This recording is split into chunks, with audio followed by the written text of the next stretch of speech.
ये भले ही रास्ते में बीच रास्ते में आपका साथ छोड़ दे, ये ऊपर नहीं जाएगा, पर इसका किया हुआ हर एक कर्म ही मायने रखता है आपके अंदर बैठे हुए उस जीव के लिए जो अपने परमात्मा से मिलना चाहता है। तो इसकी बहुत value. Hello everyone, welcome back to Naina Singh motivation. आप सबको मेरा प्रणाम। अगर आप अपनी जिंदगी में बेहतर करना चाहते हैं, बेहतर इंसान बनना चाहते हैं, या फिर खुद को एक अपग्रेडेड वर्जन में देखना चाहते हैं, आप चाहते हैं कि अगर आप 10 लोगों की भीड़ में भी खड़े हों और कोई आपकी तरफ नजर उठाकर देखे और उस नजर में आपके लिए मान सम्मान हो, तो आपको ये वीडियो जरूर देखनी चाहिए। आइए जानते हैं आगे कि इस वीडियो में क्या होने वाला है।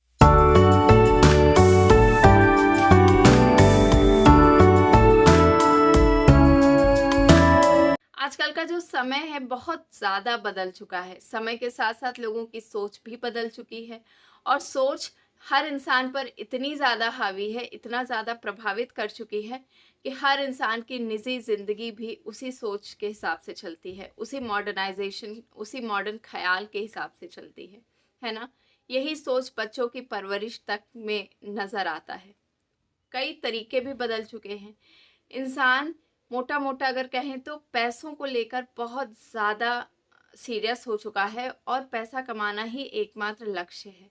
सब कुछ ठीक है, करिए, आप पैसा कमाइए, सब कुछ करिए, पर मेरे एक सवाल का जवाब दीजिए कि इस भागदौड़ भरी जिंदगी में आप कहाँ हैं?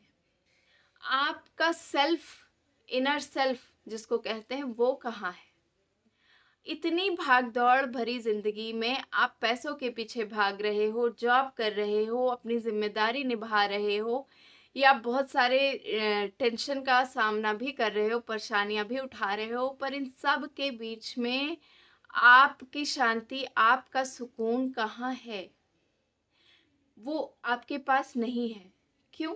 क्योंकि आप 2 मिनट रुककर ये सोचते ही नहीं हो कि कहीं कोई ठहराव है आपकी जिंदगी में। नहीं, आप 1 मिनट बिना सोचे ही बस अपनी जिंदगी यूं ही गंवाए चले जा रहे हो, समय के पीछे भाग रहे हो, समय के साथ खुद को बदलते जा रहे हो, पर आप पीछे छूट रहे हो। आप भले ही समाज में कितना भी शोहरत कमा लो, पर आप वो मान सम्मान तब तक नहीं कमा सकते हैं जब तक आप खुद को ठहर कर 2 मिनट देखे नहीं, खुद के अंदर परिवर्तन ना लाए। और एक बात आपको बता दूं, जब आप खुद के अंदर परिवर्तन लाएंगे ना, खुद को बदलेंगे, खुद का स्वभाव बदलेंगे, खुद का इनर सेल्फ बदलेंगे, तो आपको इतना भागने की जरूरत पड़ेगी ही नहीं।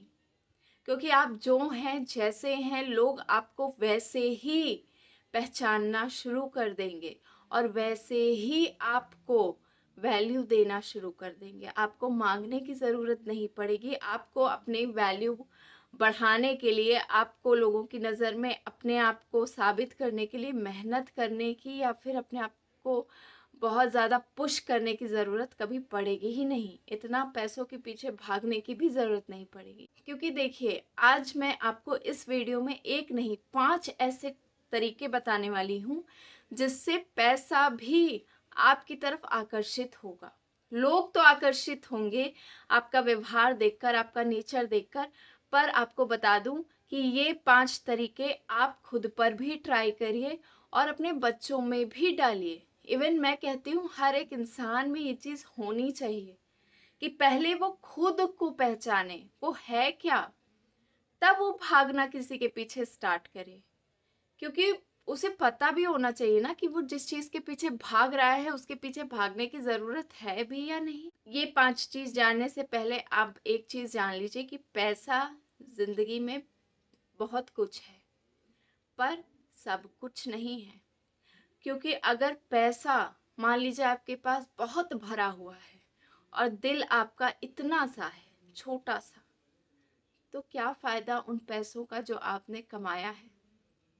क्या फायदा इतनी भागदौड़ भरी जिंदगी का, इतनी मेहनत, इतना पसीना करके आपने जो कमाया है, धन संचय किया है, उसका क्या फायदा कि वो किसी के काम ही नहीं आ सकता है? देखो, पैसे कमाने के लिए ना पैसे को खर्च करना भी आना चाहिए, और जो खर्च करता है पैसे भी उसी के पास आते हैं, ये वास्तविकता है। क्योंकि जो खर्च नहीं करते हैं ना, कभी कभी किस्मत भी उनकी परीक्षा लेती है, उनका प्रारब्ध भी उनकी परीक्षा लेता है कि आखिर ये कब तक धन संचय करेगा। ठीक है, करने दो, पर वो पैसा भी उसको उसके प्रारब्ध के फल से ही मिल रहा होता है। प्रारब्ध भी ऐसा होता है कि ना वो खर्च कर पाएगा और ना ही उसके आने वाली जनरेशन्स उस पैसे को खर्च कर पाएंगी। वो पैसा जिस तरह आया है उसी तरह चला भी जाएगा। और जो सही मायने में खर्च करना जानता है, कभी कभी आप देखिए कि उसके पास इतना ही आता है जितना वो खर्च कर सके, संचय करने के हिसाब से नहीं आता है। और खर्च करने के लिए ही क्यों आता है? क्योंकि कभी कभी प्रकृति भी डिसाइड करती है कि ये इंसान ठीक है, भला है, जितना दो उतना खर्च भी करता है, उसी हिसाब से खर्च करता है, उतना ही बैलेंस बनाकर चलता है हिसाब किताब, तो इसको उतना नहीं दो कि धन संचय करे। क्योंकि जब धन संचय होने लगता है ना, तो इंसान में कहीं ना कहीं लालच पनपने लगता है। और कभी कभी प्रकृति भी ये नहीं चाहती कि अच्छे इंसान के साथ लालच का कोई तालमेल हो, तो वो उस इंसान को उतना ही देती है जितना वो खर्च कर सके। बहरहाल आइए जानते हैं कि वो 5 तरीके कौन कौन से हैं। देखिए, जो पहला तरीका है वो ये है कि how to be always kind. हमेशा अपने अंदर एक दयालु, एक करुणामयी स्वभाव रखना बहुत ज़रूरी है। क्योंकि जब तक आपके अंदर दया नहीं होगी, आप इंसान नहीं हो, आपका हृदय हृदय नहीं है, आप पत्थर हो। आप इंसान के नाम पे आप पत्थर ही हो। क्योंकि इंसान होने की असली पहचान होती है कि आपके हृदय में करुणा हो। और करुणा तभी हो सकती है जब आप अपने अंदर कुछ बदलाव लाओ। और लाया जा सकता है, ऐसा नहीं है कि इंसान जन्म से पैदाइशी कर दयावान पैदा होता है, नहीं। ये सारी चीज़ें जो मैं आपको बता रही हूँ, ये इंसान प्रैक्टिस कर सकता है और अपने स्वभाव में चेंज ला सकता है। पहले तो अपने अंदर आपको ये सीखना होगा आपको कि हमेशा दया का स्वभाव रखना है, हमेशा करुणामयी बनना है। जब आप किसी गरीब को देखो, जब आप कहीं पर जाओ आओ, कहीं कुछ ऐसा देखो कि वहाँ आपकी ज़रूरत है, चाहे वो पैसों से हो, चाहे वो शारीरिक रूप से आपका कुछ काम हो, वहाँ पे आपको तुरंत तत्पर सहायता करनी चाहिए। क्योंकि ये मौका भगवान हर किसी को नहीं देते हैं। अगर ईश्वर आपको मौका दे रहा है कि आप किसी के काम आओ, किसी भी साधन से अगर आप किसी के काम आ सको, तो ये आपको अपना सौभाग्य समझना चाहिए। क्योंकि हर किसी के पास ये सौभाग्य नहीं होता कि वो किसी के काम आ सके। बहुत से लोग ऐसे होते हैं जो ज़रूरतमंद ही होते हैं, कोई देनदार नहीं होता। तो अगर आप देनदार हो, भगवान ने आपको चुना है कि आप दे सको, तो आप सोचो, देना कितना बड़ा पुण्य है, कितनी महान चीज़ है। क्योंकि ईश्वर का भी यही काम है। तो क्या आप ईश्वर के समतुल्य नहीं हो? तो ईश्वर ने अगर आपको ये सुविधा दी है, ये सौभाग्य दिया है, तो आपको खुद को बहुत सौभाग्यशाली समझना चाहिए, पर घमंड नहीं आना चाहिए मन में कि आप देनदार। क्योंकि यही सबसे बड़ी पहचान है आपके इंसान होने की, आपके अस्तित्व को निखार कर, उबार कर सामने लाने की, आप जो हो उसको साबित करने की। दूसरा तरीका है आपको ये सीखना होगा कि how to be an independent. एक इंडिपेंडेंट कैसे बनना है? Independent in terms of financial conditions नहीं। क्योंकि फिनेंशियल कंडीशंस समाज की तरफ से आपके ऊपर एक ज़रूरत होती है कि समाज आपको थोपता है, तो हर इंसान को लगता है कि यार कुछ पैसे तो हाथ में होने चाहिए। ठीक है, वो अपनी नीड है और होना भी चाहिए। पर यहाँ इंडिपेंडेंट का मतलब है कि अपनी बुरे विचारों से, अपनी निगेटिविटी से, अपनी जो निगेटिव ऑरा है उसको निकाल कर बाहर फेंकना है और उससे आज़ादी लेनी है। आपको कोई बंधन ऐसा ना हो आपकी ज़िंदगी में जो आपको बांध कर जकड़ कर रखे। जैसे कि आप कुछ करना चाहते हो, आपके अंदर बहुत करुणा है, ठीक है, आपके अंदर दया है, आपने किसी को देखा और आपको लगा कि उसको आपकी ज़रूरत है, आप ज़रूरत पूरी करने में सक्षम भी हो। लेकिन इंडिपेंडेंट इन द सेंस मैंने कहा कि वहाँ पर आपको किसी के परमिशन की ज़रूरत ना पड़े कि नहीं आप देने जा रहे हो, पर किसी ने आपका हाथ पकड़ लिया कि नहीं देना है। इस मायने में इंडिपेंडेंट बनना है कि आपको अपना डिसीजन खुद लेना है। You are capable of everything, each and everything, ठीक है। तो आप अपने जो राइट्स हैं उनको समझिए, बीइंग अ ह्यूमन बीइंग। अपना डिसीजन स्वयं लीजिए, सही और गलत में फर्क करना समझिए। अगर आपका स्वयं का सगा कोई भी आपको सही करने से रोक रहा है तो वहां पर आवाज उठाइए कि नहीं, सामने वाले को मेरी जरूरत है, मुझे करना ही है, क्योंकि ये मौका मेरे पास आया है, मैं इसे गंवाना नहीं चाहता और ना ही गंवाऊंगा। तो ये मेरा खुद का डिसीजन है और मैं आगे बढ़ना चाहता हूँ। ये आवाज आपको खुद को उठानी है। अब तीसरा जो तरीका है वो क्या है? तीसरा तरीका है how to protect an environment. देखिए, एनवायरमेंट मैंने इसलिए बोला क्योंकि नेचर बहुत ज़्यादा ज़रूरी है। अगर आप सब कुछ खुद कर ले रहे हो ठीक है, लेकिन नेचर एक सपोर्टिव सिस्टम की तरह काम करता है। आपके अंदर करुणा होने का मतलब है कि सिर्फ इंसानों के लिए करुणा नहीं होनी चाहिए। करुणा को कहीं भेदभाव नहीं करती। करुणा है, दया है, दयावान हो आप, ठीक है, क्षमाशील हो। तो आपको पशु पक्षियों के लिए भी आवाज उठानी है। जैसे कि आपने किसी बेजान को देखा तो आपके आंखों में आंसू आ जाना चाहिए। ये आपके साफ दिल की पहचान है। और साथ में नेचर को भी प्रोटेक्ट करना है। नेचर को प्रोटेक्ट आप कैसे कर सकते हो कि ज़रूरी स्टेप्स उठाओ ना, जो सही है। आप प्लांटेशन कर सकते हो। आप बहुत ज़्यादा बड़े स्तर पर जाकर आप कुछ नहीं कर सकते, क्योंकि वहाँ पर आपका अधिकार नहीं चल सकता है। जो होना है, देखो दुनिया ना डिस्ट्रॉय हो रही है वो, और उसको होना है। बट आप इसका मतलब ये नहीं कि मान कर बैठ जाओ कि दुनिया धीरे धीरे बर्बादी की तरफ ही बढ़ रही है तो मैं करके भी क्या करूं, ये सोच नहीं रखनी है। क्योंकि आप करके भी अपने आप को सुधार रहे हो, अपना कर्म सुधार रहे हो। यहाँ पर आपकी नियत देखी जा रही है। दुनिया को तो जहाँ जाना है वो जाएगी।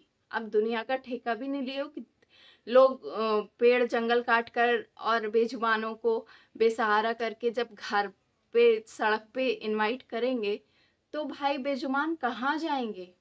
वो सड़क पर घूमेंगे ही। फिर आप उसके लिए भी उनको ब्लेम करोगे तो जंगल बचे ही कहाँ हैं? तो एटलीस्ट आप कुछ नहीं कर सकते तो छोटी सी चीज करिए कि हरे हरे पेड़ पौधों को मत काटिए, सूखी चीजों को देखिए। जितना आप कर सकते हो छोटे से छोटे लेवल पर अपने बच्चों को भी आप ये सिखाइए। कुछ नहीं कर सकते तो एक प्लांटेशन का ही जरिया लीजिए, एक पेड़ ही लगाइए। हर बर्थडे पर लगाना स्टार्ट करिए। अब बर्थडे की बात आई तो बर्थडे भी मैं बता दूं कि बर्थडे भी थोड़ा सा अच्छे से सेलिब्रेट करने का तरीका मैं आपको बता रही हूँ कि केक कटिंग को ना थोड़ा सा साइड में रखिए। हर चीज में केक को इनवाइट करना जरूरी नहीं। केक से भी कहीं ज्यादा अच्छे अच्छे तरीके हैं कि आप मिठाइयाँ बांटो। केक, बर्थडे आ गया, आपने केक काटा, 10 लोगों को इनवाइट किया, खाना बनाया, क्या किया? खुद ही खाए ना। उससे आपके जन्मोत्सव के दिन आपके इस दुनिया में आने से किसी का क्या फायदा हुआ? आपका खुद का ही फायदा है। आप खुद ही बना रहे हो, खुद ही खा रहे हो, खुद ही सेलिब्रेट कर रहे हो, खुद ही पार्टी मना रहे हो लेट नाइट, एंड फिर आके सो जा रहे हो। दिन तो चला गया, जन्मोत्सव खत्म। तो कोशिश करिए कि अपने जन्मोत्सव के दिन 10-5 भूखे लोगों का पेट भर दीजिए। एटलीस्ट छोटी से छोटी चीज कर दीजिए। ठंडी है तो उसके हिसाब से कपड़े दान कर दीजिए, है ना। ये सब चीजें आपको अंदर से चेंज लाएंगी। आपको बाहरी दिखावा करने की जरूरत नहीं है। और इन दिखावा के मामले में मैं आपको बता दूं कि ये सब करके आपको फोटो शूट करवाने की जरूरत बिल्कुल नहीं है। क्योंकि अगर आपने फोटो करवाया ना एंड सोशल मीडिया पे आपके पोस्ट पड़ गए तो ये जो भी आपके कर्म हैं, जो आपके जो अच्छे काम आप कर रहे हो, ये सब धुल जाएगा। आपकी नियत साफ है। कुछ चीजें, मेरा ऐसा मानना है पर्सनली कि अपनी निजी जिंदगी की चीजों में कुछ निजी चीज होनी भी चाहिए, है ना। बहुत सारी चीजें पब्लिकली नहीं सब कुछ आ जाना चाहिए कि आप पर्सनली भी क्या कर रहे हो, कहाँ हो, सबको बताओ। क्योंकि कभी कभी ये खतरा भी पैदा कर देती है। आप देखिए, है ना, सोशल मीडिया की ताकत बहुत ज़्यादा है। बहरहाल मैं बता रही थी आपको कि कैसे आप कर सकते हो, छोटे छोटे स्टेप्स उठाओ। बर्थडे के दिन एक पेड़ ही लगा दो, 10 लोगों को खाना खिलाकर भेज दो, भूखे लोगों को जिनकी ज़रूरत है मंदिर में कुछ दान कर दो, है ना। दान करने का मतलब चढ़ावा चढ़ाने की ज़रूरत नहीं है, मंदिर में जो मांगते हैं भिखारी लोग उनके पास जाकर कुछ दे दो, बच्चों से कुछ करवा दो। बहुत सारे तरीके हैं। इससे आपको जो सुकून, जो आनंद मिलेगा ना, वो केक कटिंग से कहीं ज़्यादा और कहीं बेहतर होगा, और ये आपको बेहतर इंसान बनने में मदद करेगा। 10 लोग जब आपका ये रवैया देखेंगे ना, आपका ये एक्शन देखेंगे, क्योंकि किसी की आंखें बंद तो नहीं है, तो जब आपका ये रवैया, ये एक्शन देखेंगे ना, तो लोगों को भी लगेगा कि हाँ, आप थोड़ा भीड़ से अलग हो। तो आजकल का जो समय है वो ये है कि सब भेड़ चाल चल रहे हैं, पर वहां पर अगर कोई बकरी चल दे, वहां पर कोई अगर बीच में अलग से खरगोश निकल कर आ जाए, तो सबकी नजर उस पे होगी कि हाँ, ये अलग है ना। तो वही चीज यहाँ पर भी होगी कि आप भीड़ से अलग हो जाओगे। जरूरी नहीं कि सब कुएं में कूद रहे हैं तो आप भी बस वही मान्यता मानकर, वही रूढ़िवादिता पे चलकर आप भी कुएं में कूदना एक्सेप्ट कर लो। नहीं, आपके पास अपना दिमाग है, अपनी सोच है, आपके पास चॉइसेस हैं, आप कर सकते हो। फिर भी अगर आप ना करो तो आपसे बड़ा बेवकूफ कौन है। बढ़ते हैं चौथे पॉइंट की तरफ। Education is for knowledge. जो एजुकेशन है, ठीक है, वो ज्ञान के लिए होता है, ठीक है, और ये कभी खत्म नहीं होता। आप सोच लो कि एजुकेशन सिर्फ एक समय तक था, स्कूलिंग थी, हो गया, करियर बीत गया, अब तो नौकरी कर रहे हैं, अब किताबों से क्या वास्ता। नहीं, जब तक जीना है तब तक सीना है, एक कहावत है। तो ये कहावत यहाँ पर भी फिट बैठती है कि जब तक जिंदगी खत्म नहीं हो जाती, आखिरी सांस निकल नहीं जाती बॉडी से, तब तक आप सीखते रहते हो। सीखना इंसान कभी बंद नहीं करता।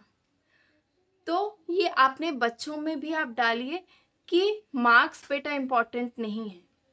आप स्कूल जाते हो, आप किसी भी ग्रेड्स में हो, किसी भी इंस्टीट्यूट में हो, किसी भी फील्ड में हो, लाइफ के हर एक फील्ड में सिर्फ सीखना ज़रूरी है, ठीक है। उसको, जो भी आपको सीखने से जो नॉलेज मिलेगा, वो नॉलेज इम्पॉर्टेंट है। उस नॉलेज को किसी मार्क्स से कंपैरिजन नहीं करना है कि अगर आपके 32 आ गए, आपके 45 आ गए, तो आपका एक्सपीरियंस, आपका नॉलेज कम हो जाएगा, ज्ञान, और उसका ज़्यादा हो जाएगा। नहीं, ठीक है। तो कभी कभी ऐसा भी होता है कि बच्चे भी प्रेशराइज हो जाते हैं सिर्फ मार्क्स देख के। तो मार्क्स लाइफ में कुछ मैटर नहीं करते हैं। बच्चों को भी सिखाइए और खुद भी इस चीज़ पर फोकस करिए कि आपको भी जिंदगी में सीखते रहना है, क्योंकि ज्ञान ज़रूरी है। अब ज्ञान आपको जो पॉजिटिव ज्ञान मिले उसी तरफ जाइए, क्योंकि आजकल ज्ञान नकारात्मकता की तरफ भी ले जाती है। तो सोचने समझने की शक्ति एज आई ऑलवेज से कि आपके पास है, आप देखिए आपको क्या चाहिए, ठीक है। खुद की लाइफ का रास्ता आप खुद तय कर सकते हैं, खुद की मंजिल पे आप खुद ही डिसाइड करते हो। तो इसके लिए आप किसी को ब्लेम नहीं कर सकते। और last but not the least कि हेल्थ बहुत ज़रूरी है। अपने हेल्थ का ध्यान रखिए, क्योंकि अगर आपकी हेल्थ नहीं सही है, ये चीज़ मैं बहुत पहले से कह रही हूँ, तो कोई भी तरीका काम नहीं करने वाला, चाहे आप कुछ भी कर लो। आप बहुत ज़्यादा सीखना चाहते हो, बहुत ज़्यादा आप ज्ञानवान बनना चाहते हो, आप बहुत पेड़ पौधे लगाना चाहते हो, सबकी हेल्प करना चाहते हो, आपके अंदर बड़ी दया है, ठीक है आप, लेकिन क्या फ़ायदा कि आपका शरीर बेकार है। तो बिना शरीर के तो आप कुछ नहीं कर सकते।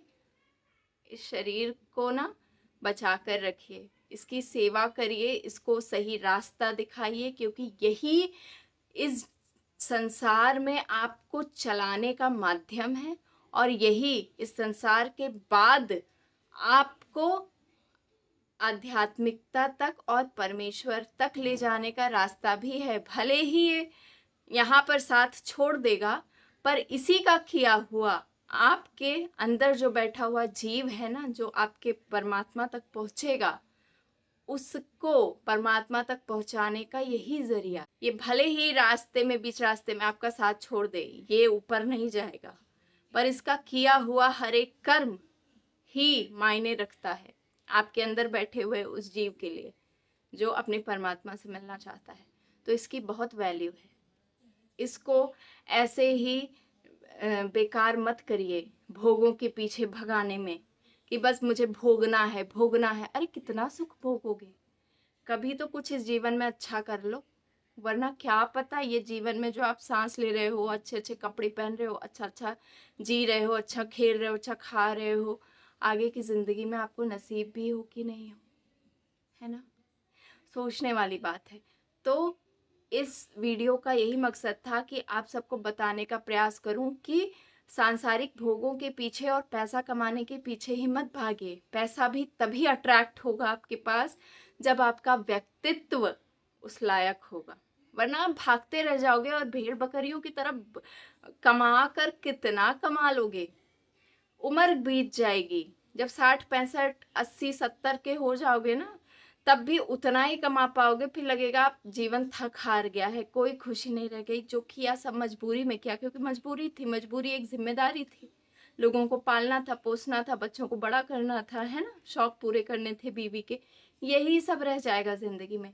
आप अपने लिए नहीं जी पाओगे, और अपने लिए जीने का मतलब इन द सेंस यही है, स्वार्थ की जिंदगी नहीं है कि अपने लिए जीने का मतलब आप स्वार्थी हो जाओ, सबको किनारे कर दो कि नहीं अब मुझे जीना है। वो गलत है। अपने लिए जीने का मतलब है कि be yourself, don't forget who are you. ठीक है? अपने आप को मत भूलो, ठहरो, सोचो और खुद में बदलाव लाओ, खुद को निखारो, फिर चीजें आपकी तरफ खुद अट्रैक्टिव होंगी। वीडियो आपको इन्फॉर्मेटिव लगी हो तो लाइक ज़रूर कर दीजिएगा। कुछ भी क्वेरी हो तो ज़रूर पूछिएगा, मैं रिस्पॉन्स करती हूँ हर एक सवाल का। और चैनल पर नए हैं तो सब्सक्राइब करते रहिएगा ताकि ऐसे ही कंटेंट आप सबको मिलते रहें। मिलती हूँ नेक्स्ट वीडियो में।